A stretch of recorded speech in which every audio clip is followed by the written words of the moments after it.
கூட்டணி நேற்று வரைக்கும் பேச்சுவார்த்தைகள் இருந்தாங்க. அதுக்கு பிறகு ஏதோ ஒரு பிரச்சனையில் தெரியுது, அவரும் சொல்லிட்டு அறிவிச்சிட்டாரு. அறிவிச்சதோடு போயிருக்கலாம்.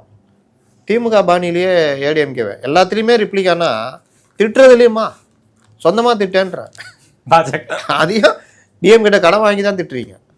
அப்போ அவர்களுக்கு கோபம் வருமா வராதா?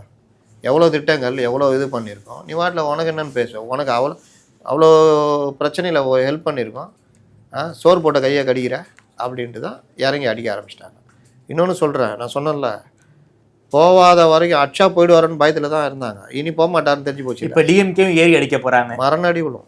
திமுக அடி எப்படி விழும் தெரியும்ல, தாங்க முடியாத அளவு இருக்கும். உப்புல ஊற போட்டு அடிப்பாங்க. அந்த துணி துவைக்கிற மாதிரி துவைப்பாங்க.